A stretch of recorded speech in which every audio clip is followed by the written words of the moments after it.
Welcome to today's video. I thought I would do a roundup of the 3 foundations that I have recently reviewed because I've now had a chance to wear the Kjaer Weiss about 4 or 5 times, and of course I did that with the Chanel, and I actually did that with the Rare Beauty as well. They're all super different, and I decided instead of talking at length about one and then the other and then the other, that I would just hit certain points for each one. So, comparing for each one. The finish. I'm wearing the Kjaer Weiss right now, and I have powdered this in a baking manner. I don't know where my beauty blender is, but I took this and I coated it in powder and powdered it down because the finish of this is very, very shiny. Now, I do come to the table with sunscreens on. There's a little bit of shine going on, but I did do a swatch test on my hand to compare it to something else, and 20 minutes later this did have a shine to it, although maybe not quite as shiny as after I put on my sunscreen, but there's a shine to this, undeniably. The Chanel Les Beiges, there's a lot of shine to that as well. Which one's more shiny? I can't say. The Rare Beauty, that doesn't have a shine so much as it has a radiance. And for me, the difference is shine is when you can see the reflection and it's very, very hard, and radiance is you can see less reflection and it's very soft. The edges of the reflection are soft. So that's that. Consistency. The consistency of the Rare Beauty is very light, almost powdery. It's wet, of course, but it doesn't feel wet, it doesn't feel greasy, it also doesn't feel drying. The Chanel Les Beiges is a regular liquid, and it feels almost exactly like the Coquendo. The Kjaer Weiss has oils in it, so it does have water, but it has a couple of different oils, esters and waxes, and this is heavier. When you put it on, you really have to work it, whereas, you know, my favorite, which I haven't worn in like 3 weeks, I'm dying to put this on again, I just pump, do this. I wouldn't be able to get the spread I need. I have to be really careful with my spread and really be aware of where I'm getting, because if I miss something, it doesn't do it on its own. Do you know what I mean? It's like, oh, that's fine, go like that. I've used it with a brush, I've used it with a beauty blender. With a beauty blender, it's just a no. It's very, very, very little coverage. And with a brush, it's fine, but I prefer fingers. So that's consistency. Coverage. Okay, coverage. This coverage, I would say, is a light medium. I would say that the Chanel Les Beiges is light. You can get it to be more than that. You can get it to light medium. And then you can do a little bit more. So I did 2 pumps for my first application and 2 pumps for my second. You can get better coverage, but it's never going to be full. And it's not even a strong medium. But the more you put on, I found, the less good it looks. And the Rare Beauty coverage, I think, is a solid medium. It's not full. It's good, though. I only have to do, you know, I mean, you know, that one's interesting because it depends on how much you put on, right? Because it's not a pump dispenser. Let's talk about the dispensing. This is annoying. So this does not fill up all the way. So you can't, I have not been able to wake up in the morning and go boop, boop, boop, boop, boop, put it back and blend it in. I have to go boop, boop, spread it in, boop, boop, put it back, spread it. It doesn't fill up all the way, no matter what. And it looks like it does. Like I'm looking at it going, well, I see a shadow there, but it's not product. And it's a little messy. It is. It gets gross here.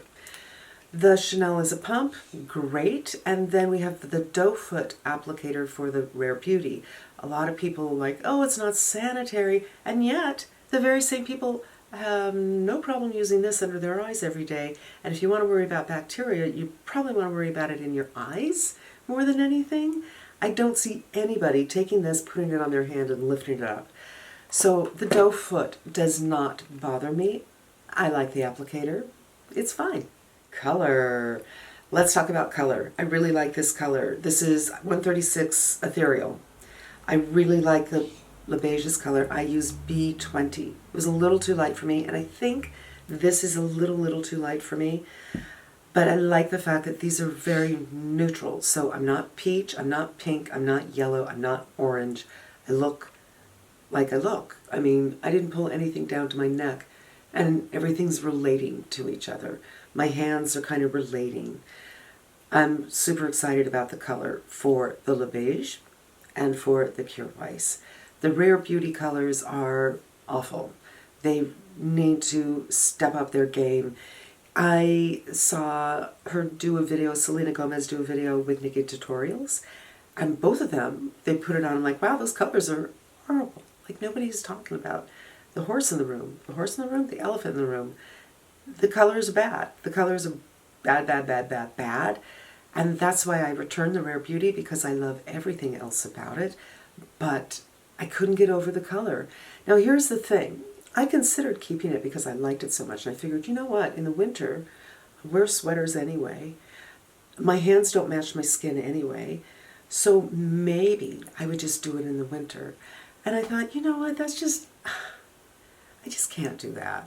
And maybe I'll change my mind. Maybe I will go back and buy it and figure, screw it. If I'm wearing a turtleneck, I'm wearing this foundation. I don't care if it doesn't match. But if you're showing any kind of skin at all, it's like your face is a different color entirely than everything else. And I mean, my shoulders, my arms, my hands, it's just the undertones of that brand do not work, at least not in the light medium range. Maybe they work in the dark range. Maybe they work in the fair range. I kind of doubt it. Actually, I think some people I've seen who had success with the color were very, very, very fair. So if you're very, very, very fair, maybe. Let's talk about the scent. So the Chanel Les Beiges smells like roses. Rare Beauty, I didn't catch a scent. It might have something. And this one has an odd scent too. There's no fragrance added. This is organic. They're not putting bad things in here. But some of their ingredients have a scent. And to me, maybe I'm crazy, but to me, it kind of smells a little bit like cinnamon.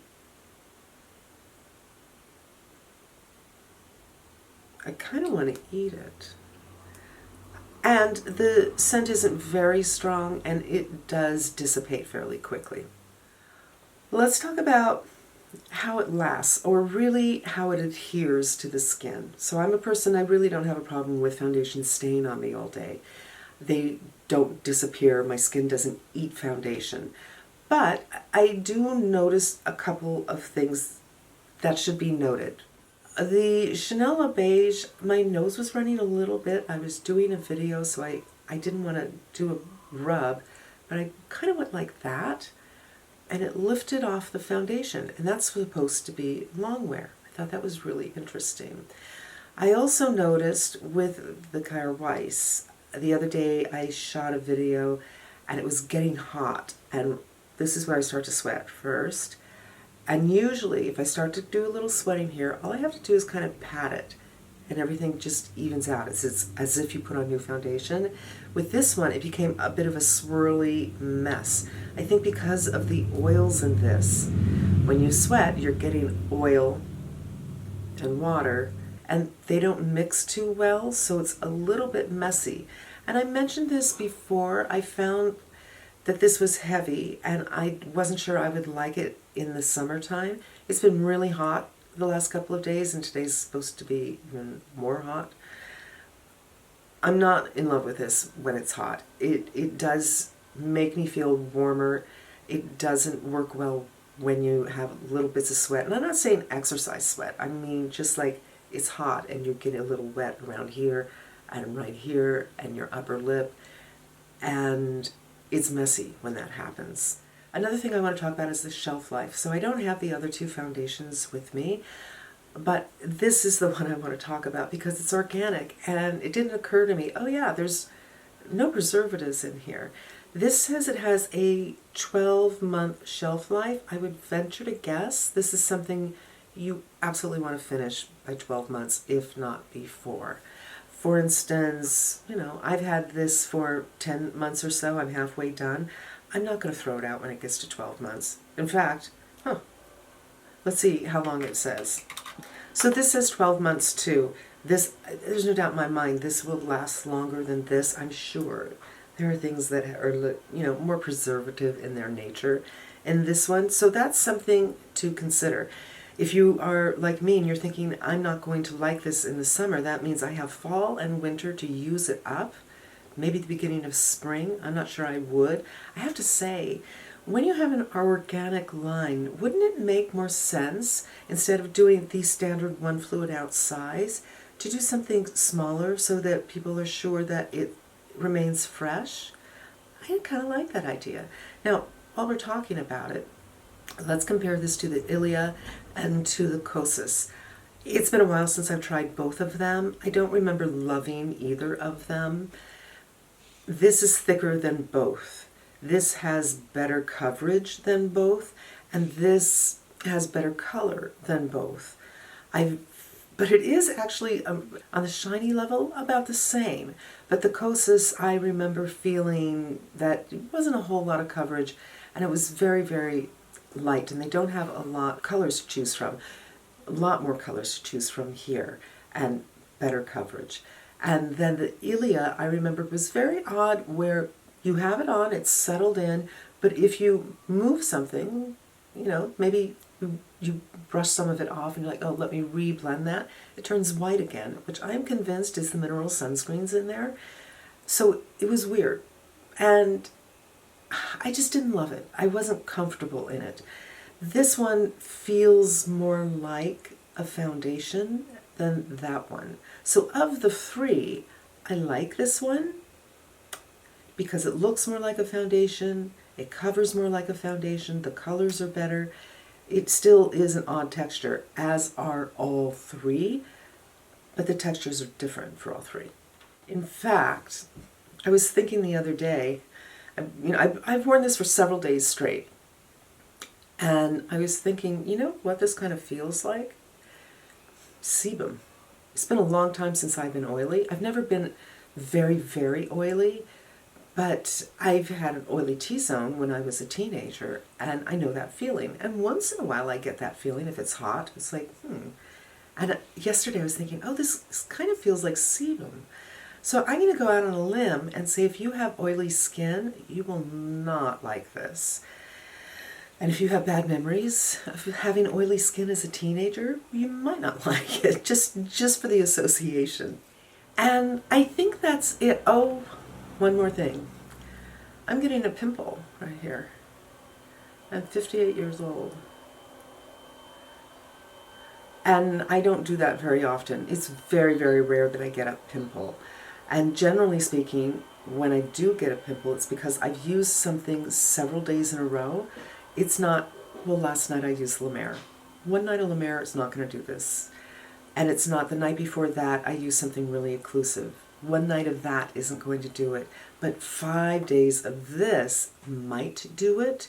So I don't know what's going on here, but it's worth noting that after I washed my face, I didn't even notice it until I pulled out my 13X. I'm like, oh, I think I might have touched and go, oh, what hurts? And I'm like, oh, I get a pimple. How pleasant for me. So I'm not sure. I think for me personally, I think I'm going to send this back because more than anything, the number one thing that bothers me about this is it's not a fast application. It's not something like I'm in a hurry, pump, on the face, make sure I'm blended and go. It's dropper, and then each blending area you really have to be careful and slow because of its thickness. So it's not a place where I want to spend time on my makeup. You know what I mean? It's a little bit too much effort for me, but if organic, if clean is your thing, I absolutely like this so much better than the Kosas and the Ilia. And the Chanel Les Beiges, in case you missed it, there was something in that was very irritating in my skin. I was peeling. When I took off my makeup at night, my face underneath the makeup was red. My face hurt.